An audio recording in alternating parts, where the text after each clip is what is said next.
If I were Brian Bulaga, I would go get my college degree because I can't believe it's going to be that hard. But back to the doctor of football, and so we have questions that people now have for you. I guess they don't want to call on the phone or whatever. That's the world we live in, and that's fine. It's easier. I will never understand why. But let's get to just assessing the Packers right now.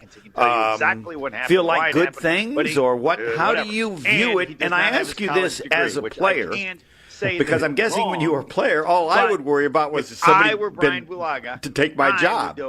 I mean, there's two spots. One, somebody had to take my job, and two, all the other stuff about the team.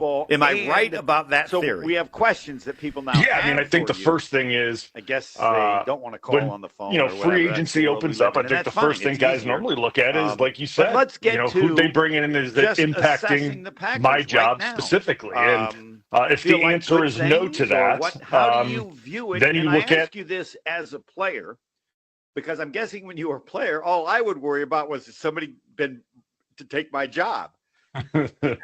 There's two spots. One, if somebody had to take my job, and two, all the other stuff about the team. Am I right about that theory? Yeah, I mean, I think the first thing is when free agency opens up, I think the first thing guys normally look at is, like you said, who they bring in is that impacting my job specifically. And if the answer is no to that, then you look at, okay, well, how does this impact the team? And you look at how it is going to help the team in a wide perspective. And you kind of look at what the Packers have done up to this point. And, we talked about this earlier. Like, I think they're going to continue to add guys as free agency goes on, and guys kind of in that lower tier and kind of, bargain area that I think they're going to continue to add some depth in places. But you look at their big spend up to this point and guys they've added in key roles. I think it's been good. I think they've hit in places that they needed to, that they felt necessary. And it's gone well up to this point. There's still some questions that I think we need, there's some things that need answered. There's some guys that are on the roster still that Brian Bulaga's questions that you need answered. All right. What's number one? I think the first one is, there's the hot topic is Jaire, right? Like I think that's the thing that a lot of people continue to ask about. I'm curious about it. Is he going to remain on the roster? Because it's gone through this period now, right? It's continuing to go on. Free agency is coming. It's through kind of the hot part of it. And we talked about it. I've talked about it with Jason Wilde and Tausch. Like, are they going to hold on till the draft and see if they can get capital from him in the draft? And if they don't, are they going to move on from then? Or are they going to be able to rework this with him? So, like, that's an interesting part of this with adding Hobbs in free agency. So that's an interesting part of this whole dynamic right now in the free agency thing for Green Bay is him. Because if he does remain on the roster and they do keep him and they take the risk and he does stay healthy and they keep Hobbs and they get Hobbs, obviously, as the free agent, the back end looks really good. Looks really good. I mean, and no one can deny that. I'm speechless. So that's the number one question. Do I ever say anything that you give any credibility whatsoever? Or is this just an indication? I said how many months ago he's not on the team. He doesn't want to play on the team. They don't want him on the team. But clearly that has not registered with you at all, because you still believe there's a chance he's going to be on the team, right? I understand now. Yeah, until it happens, right? Like, until it happens, like, I will listen, when it happens, I'm going to say, Homer, you were right. I was wrong. You were right the entire time. I was stupid. I should have listened to you from the start. But, like, the way Green Bay operates, like, until it actually goes through, I just don't know, right? Like, in the way they do business, and if they they really don't have any. I mean, I don't know how much money they're actually going to save by releasing him. I think it's like how much, like 8 or 9 million. I'm not totally sure on the amount. But it's not a ton. But yeah, it's not like I would add this, not about me. When you say about Green Bay, and this is different than mine, but he's hurt too much. He's hurt too much to pay what he wants. And I will defer to you on experiences with the Packers as to where you've seen that if they can't count on you, and I don't know where the dropping the cross the line point is, but that's the part that seems huge to me. And again, the fact that you still think it's possible means I might be misjudging the Packers on like this. Well, yes, he's hurt too much, but that doesn't mean he couldn't possibly come back. Who's the guy that was hurt the most that they brought back and you went, whoa, this is not really the Packers? Or am I wrong in terms of the importance of being able to play, given what you're doing? No. You're 100% correct. The last 2 years in his availability, obviously, I mean, the games speak for themselves, right? Like, I mean, and there's no denying that. You're 100% correct. And Green Bay is very, very well known for as guys move on in their career and they get older, and if they start to miss time, they do move on. And that's very clear, and it's very understandable, and it's very correct. But Jaire's not at that 30-year-old number yet, right? Like, he's still technically a young guy in this league, if you want to look at it that way. That's obviously had injury issues. We all understand that. But I think everyone can agree that he can still play if healthy. So, like, if you look at it from the standpoint of, is there a plan that we can keep him and get him healthy? Is he worth keeping around? Or especially if we can renegotiate that deal to make that more team and player friendly, or team friendly more than, player friendly, which it is right now. That's the question. And would Jaire be willing to do that? I don't know. Probably not. But if it can be done, would Green Bay take that risk? And that's where I'm kind of on the fence with. Do I think, is it more likely than not your prediction is true? Yes, I do. But until that happens, I just have to, I keep talking about it because, like, it hasn't happened yet. And that's why I'm there. And I understand fans are probably like sick of me talking about it and sick and be like, it's going to happen. Just stop talking about listen, Green Bay normally, and you know this too, you've covered them way longer than I have. Like, when they do business, it normally happens very quick, right? Like, they do things and it gets done. Like, they don't really drag their feet with too many things. Like, that's just not the way they operate. They get things done and they do it very quickly. Like, normally things don't drag out. And this one we thought was going to get done way quicker, and it hasn't. So that's why it's kind of caught my attention a little bit more than what probably it should have. So, like, that's the only reason why I continue to talk about it. So maybe I'm thinking about it too much. I probably am, but that's my only thing, because if he remains, right, and you look at that secondary, it looks a lot different from, and he stays healthy. You really like the look of it, right?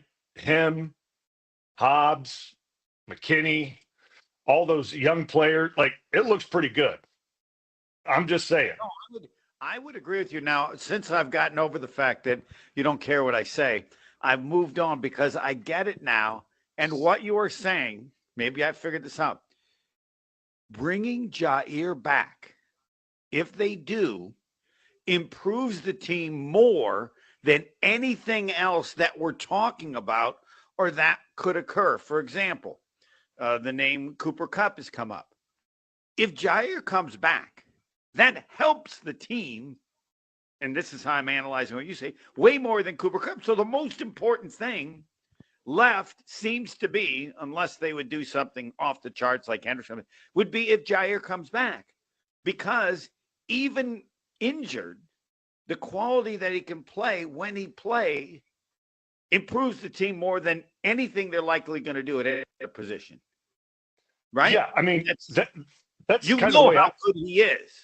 Yeah, that's kind of the way I look at it. Yeah, I agree with you. Like, that's kind of the way I see it. And I would hope, and obviously I don't really have the statistic to back it up from a health standpoint. Like, I would hope that he would get more games than he did, obviously, the last few years. Obviously, the numbers aren't on my side with that.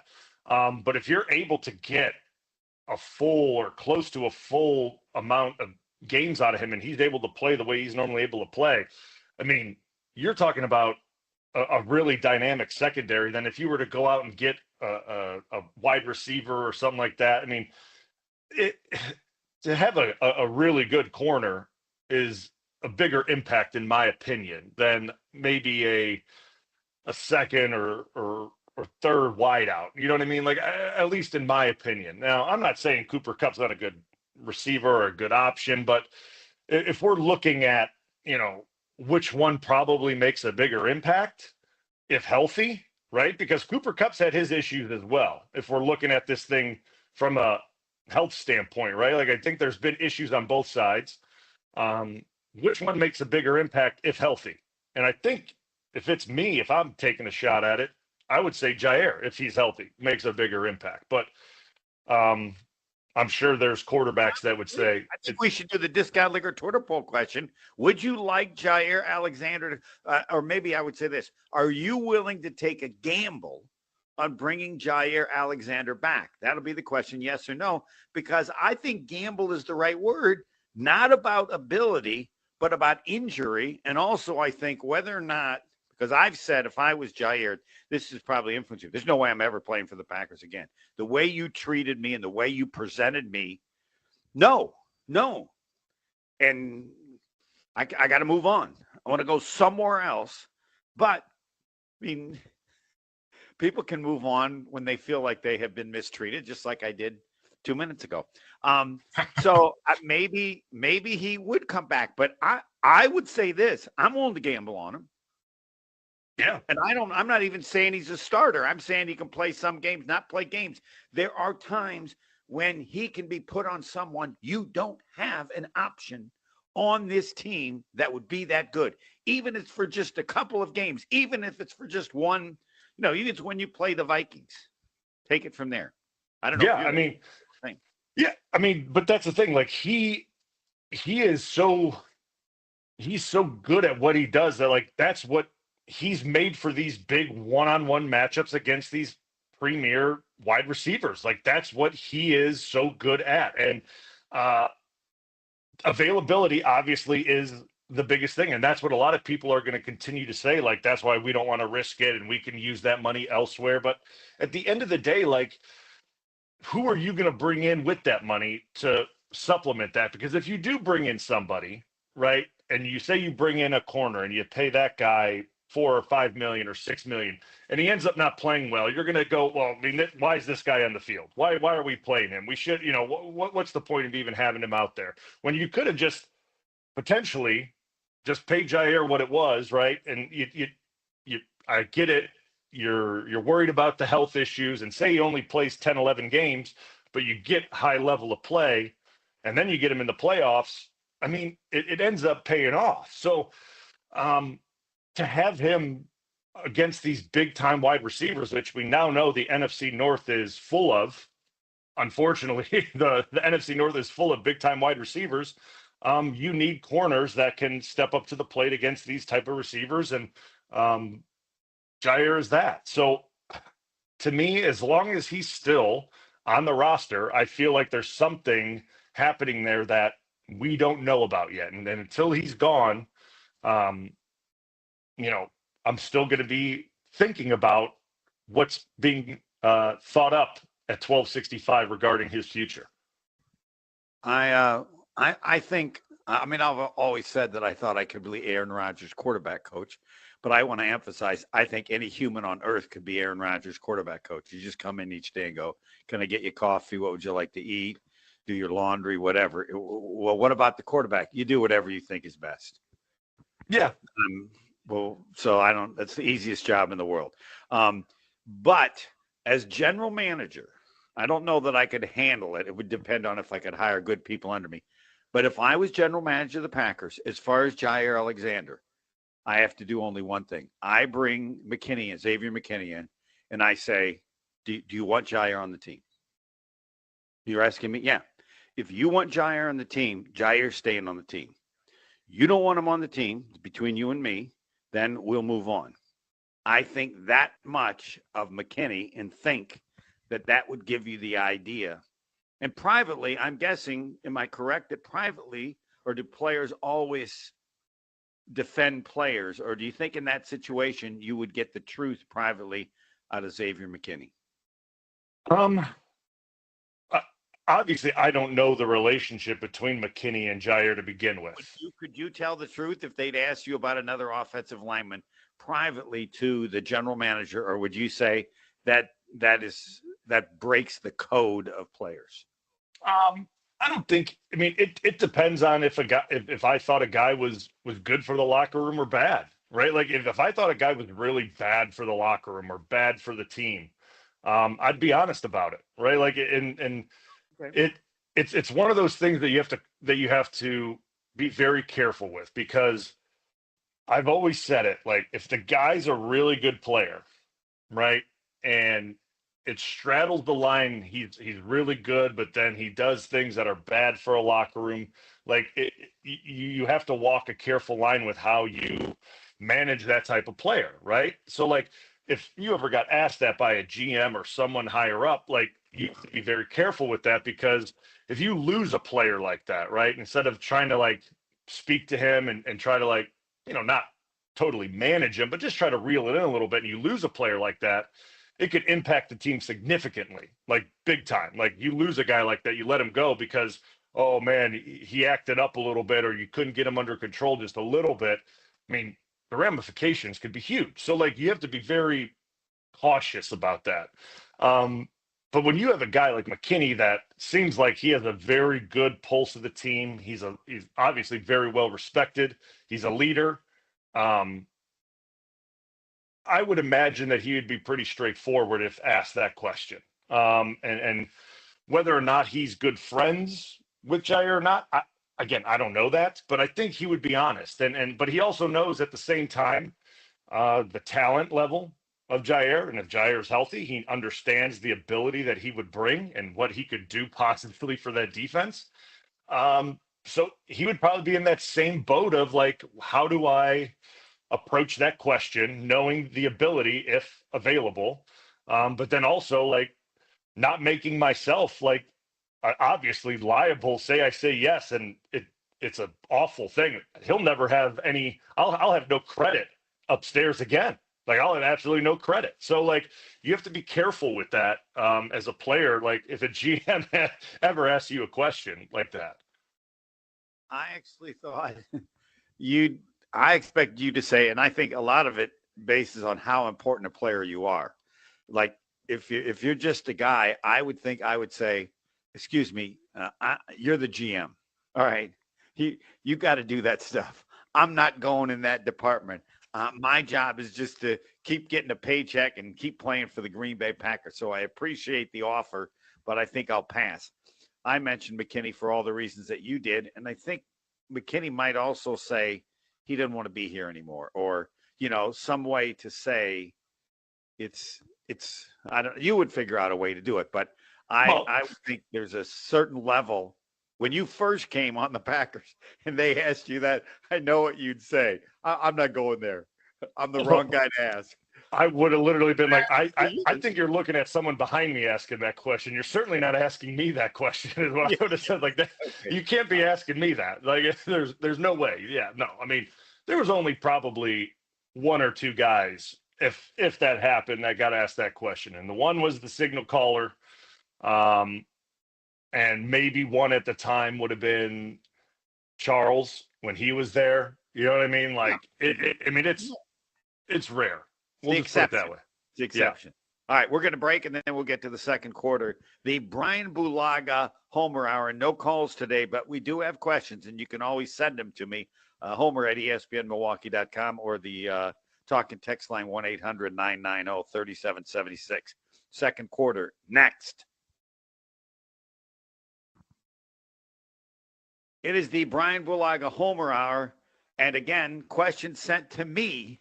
Bill wants to know, how, Doc, can we know what you're saying is the truth versus the incredible loyalty that you have with the Packers.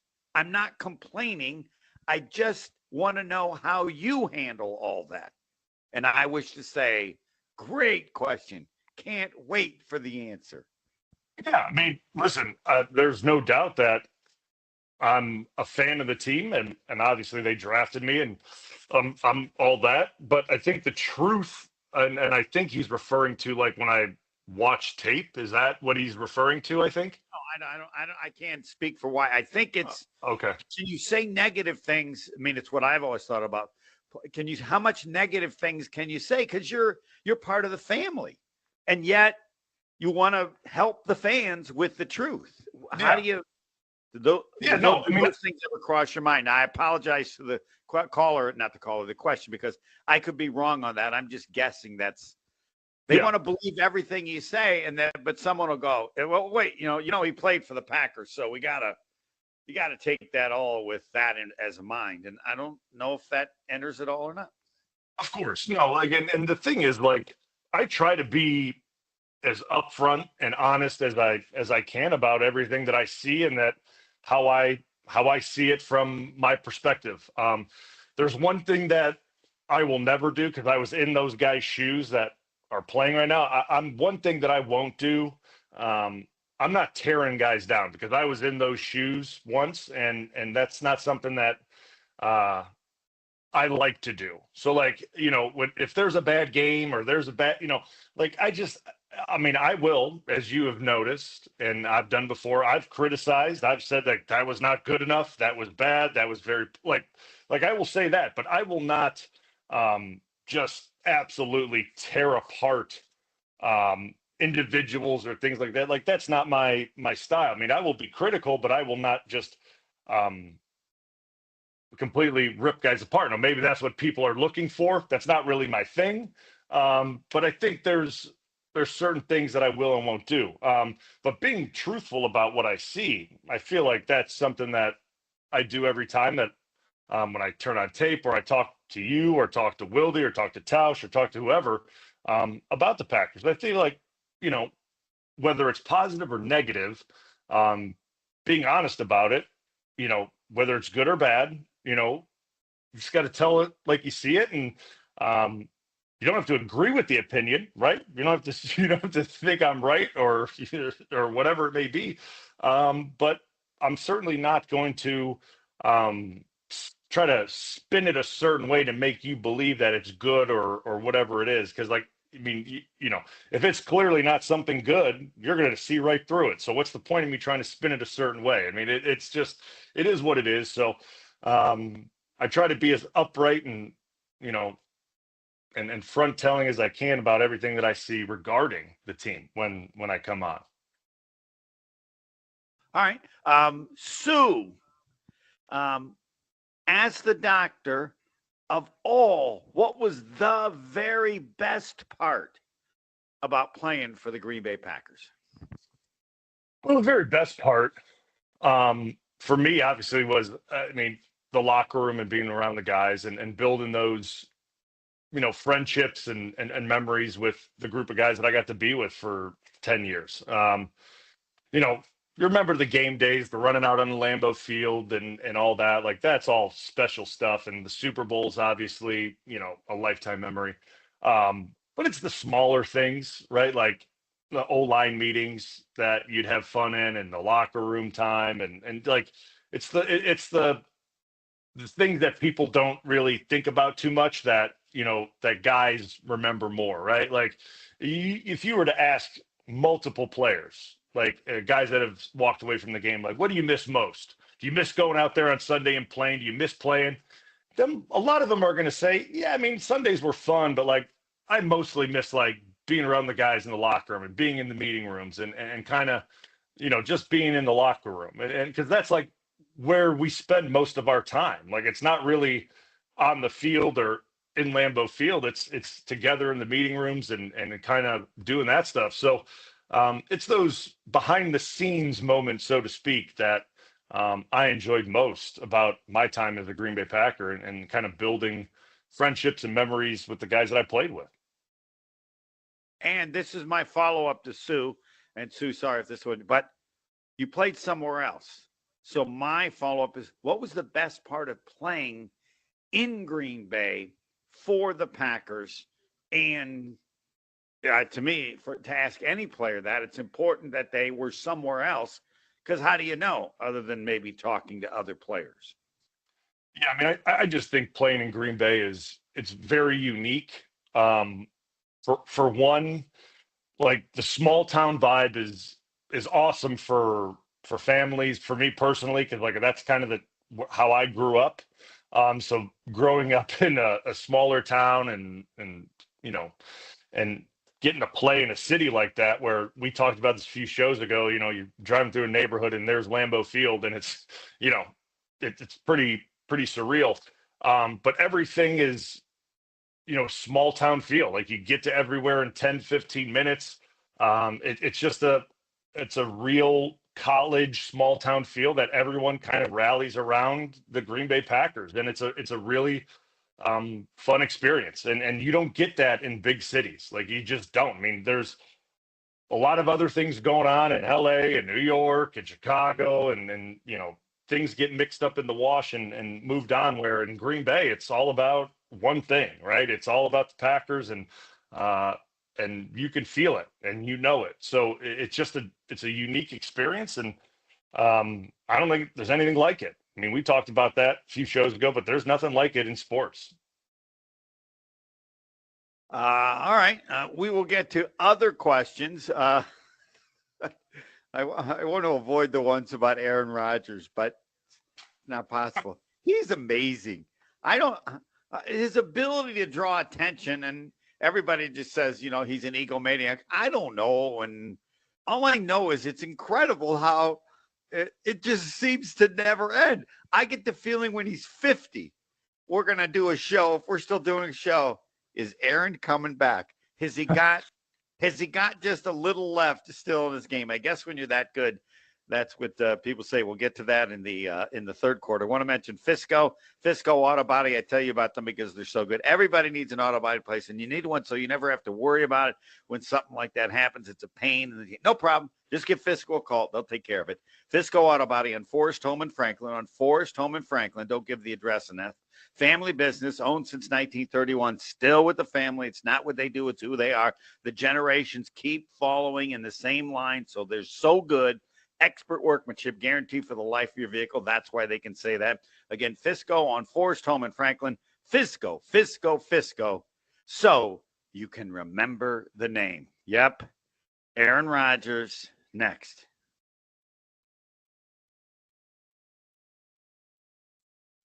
It is the third quarter, and I've said I don't want to talk about Aaron Rodgers. Everything is important in the NFL only as it relates to the Green Bay Packers, but he may now relate to the Green Bay Packers.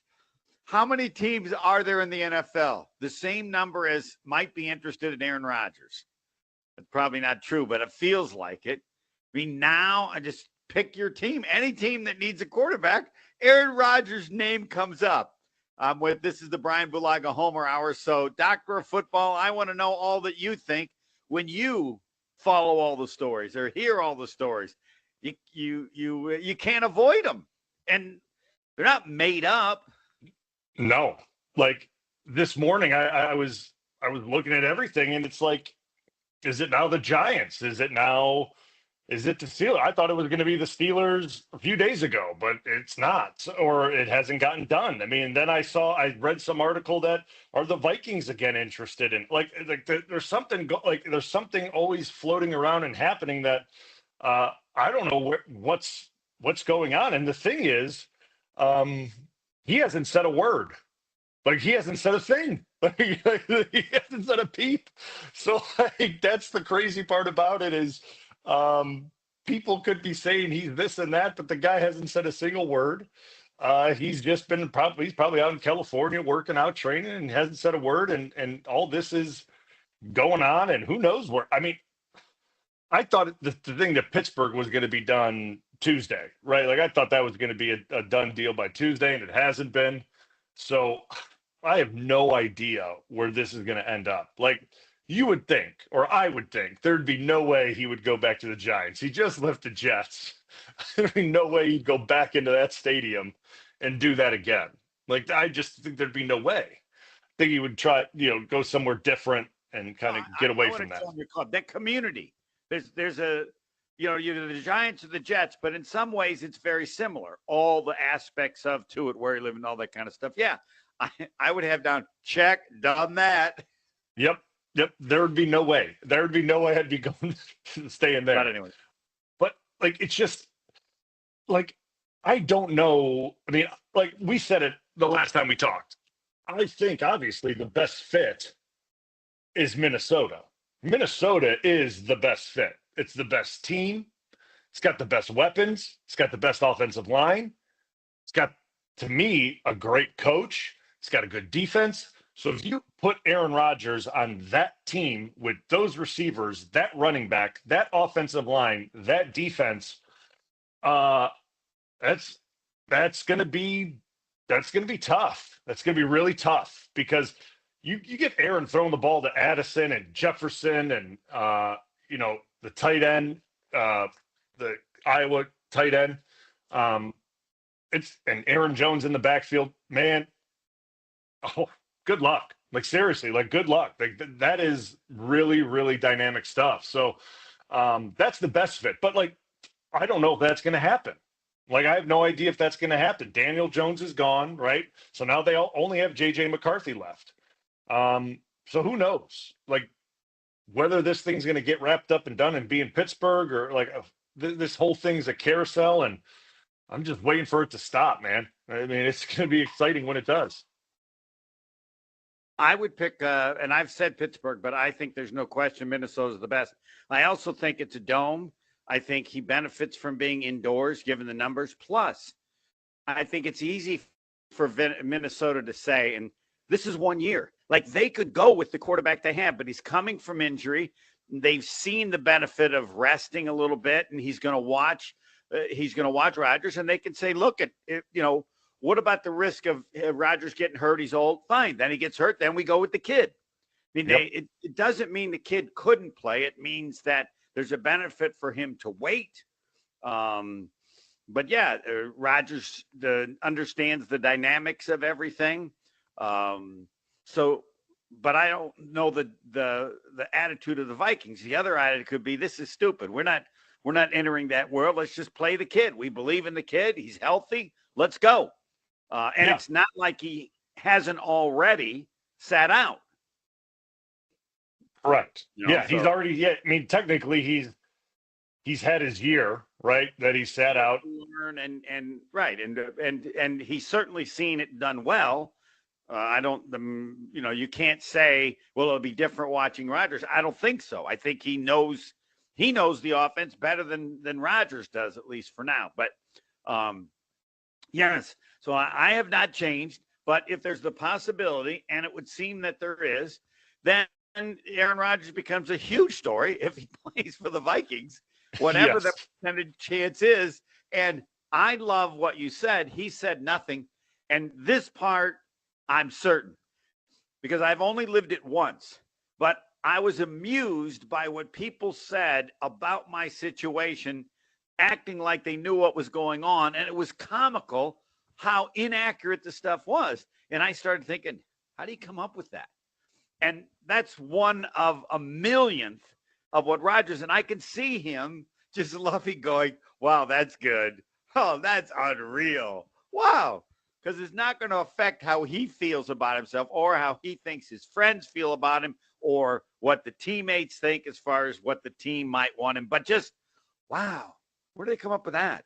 And the range has got to be unbelievable. And he seems to get mad at times, but that's part of him too. He likes to get mad every now and then, I think. I don't know. Motivates him. None of this stuff I know for sure. And you don't have to respond, but I don't know. Well, no, you lived it as far as what was going to happen with your future. And you had to see all the stories that people kind of try to figure it out. Did you have the same belief? Go like, whoa, that's unbelievable. I don't know where they could get that, but maybe not. Yeah, I mean, it was always fun to see things that, in talks with this team and talks with that team. And I would be like, well, that's interesting. If I'm in talks with that team, my agent certainly hasn't told me that he's in talks with that team, because if he was in talks, I would probably know about that. Right. I mean, I think he would tell me that he's negotiating with a team, because I would have to say, yeah, I wouldn't mind going there. Like, you know what I mean? Like, those things have to be spoken about. So I don't know where those things normally pop up. I don't know if those things get. Never say, "Hey, calm down. This is somebody on this version. They're leaking this stuff out, or this information is probably coming from them." I know they know the game that various people play. Or did you never even get into that?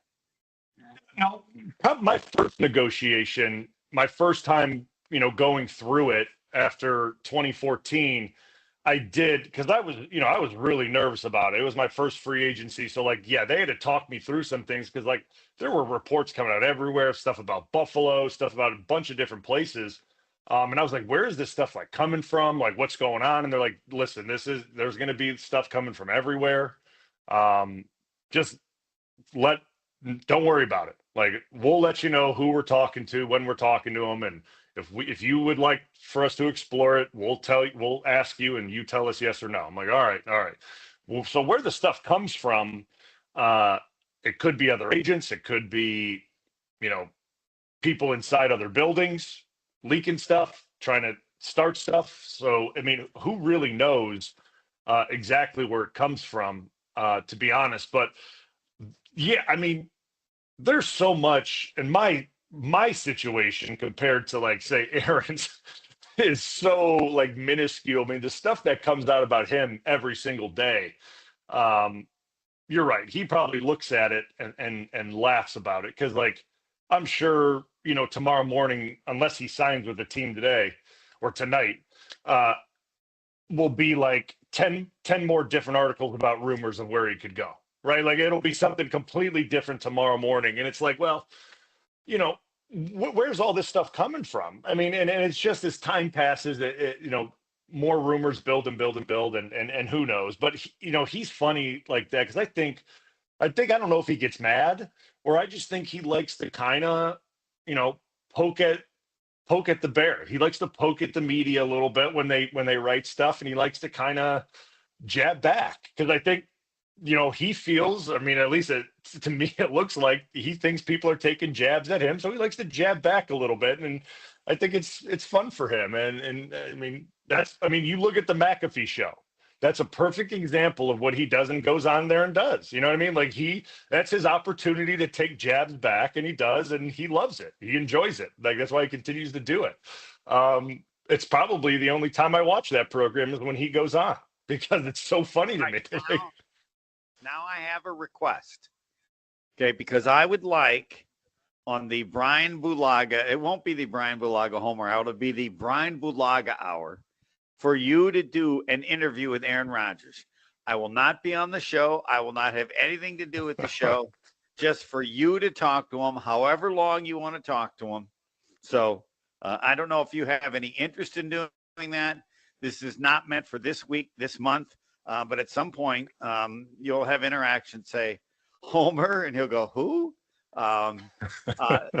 Says that he'd like the two of us to do an interview for any amount of length of time. And no one's a part of it, the two of us. There's no length or, whatever. Would you actually ever do that if he agreed?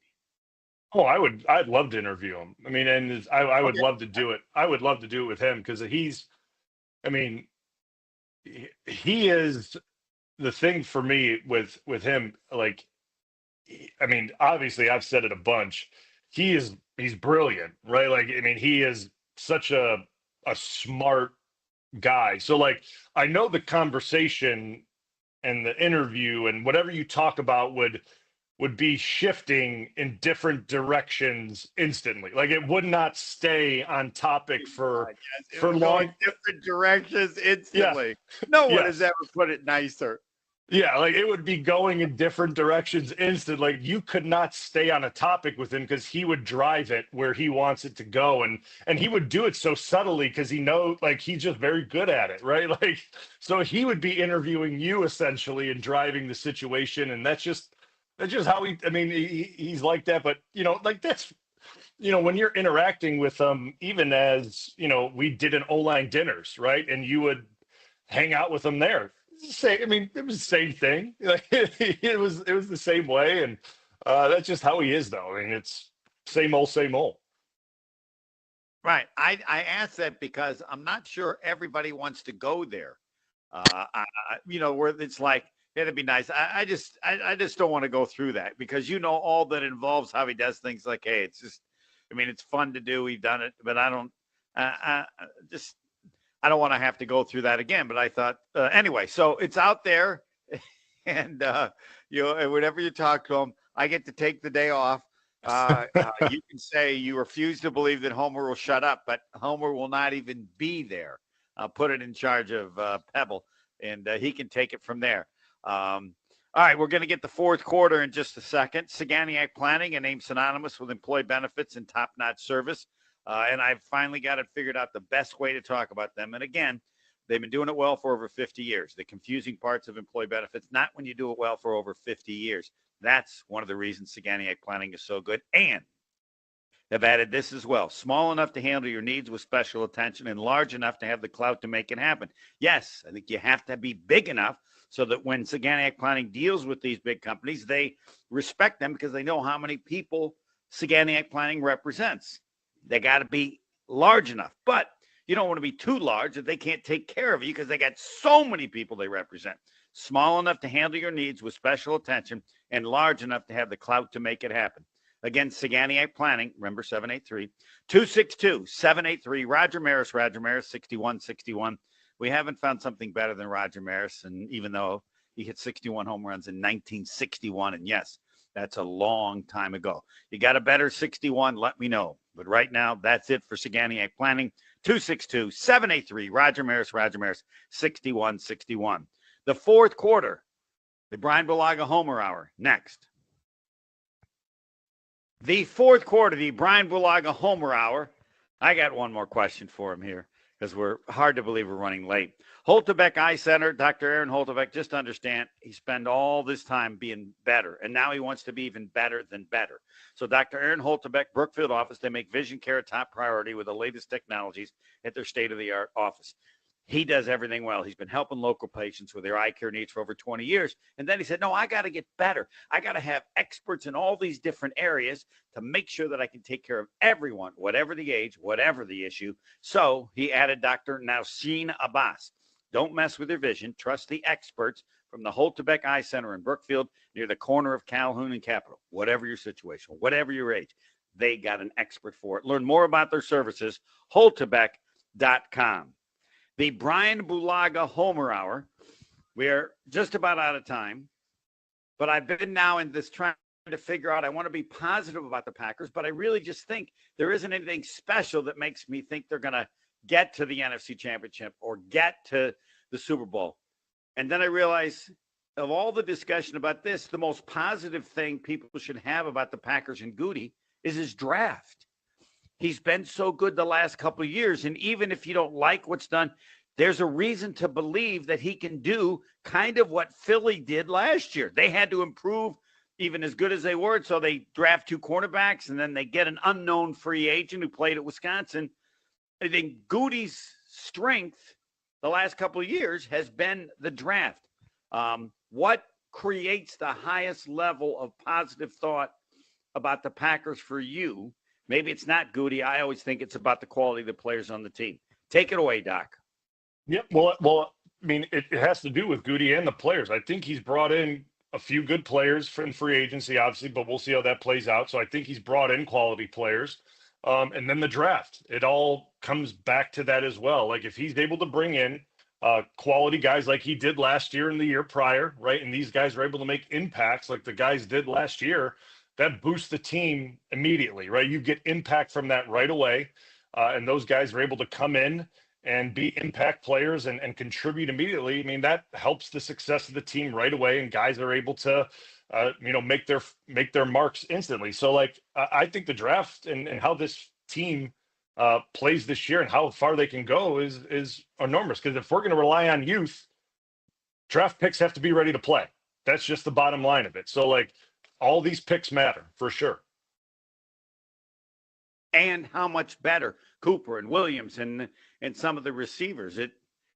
You want to make it about the free agency, and they did that. He did it. But in reality, how he does in the draft is really, I think, what's changed the team to this point and will determine whether they ever get to that level in order to get to or win a Super Bowl. 100%. I mean, that's how it's always going to be in Green Bay most of the time, because we've said it 100 times. It's a draft and develop type system, right? This isn't a team that's going to go out and spend hundreds of millions of dollars on free agent contracts. Like, they're just not going to do it. So this is going to be a draft and develop team. So for this team to get to Super Bowls, the draft picks are going to have to develop and be good players are really good players, and they're going to have to do it within that first contract and peak at the right time, and the team's going to have to go out and perform. So, like, yeah, we're starting to get close to that time right around now. Like, this is it. Last question. This comes from Homer in Wauwatosa. What's the percentage chance that there would actually be an interview, Brian Bulaga and Aaron Rodgers? Percentage chance, please. Oh, like this year, 0. Next year, probably close to it. I got nothing to follow up with that. I'll get back with Homer and tell him what the numbers were. Till next time. Thanks. The Brian Bulaga Homer Hour. As I love to say, I don't know what's next, but it's not as good as this has been. Next.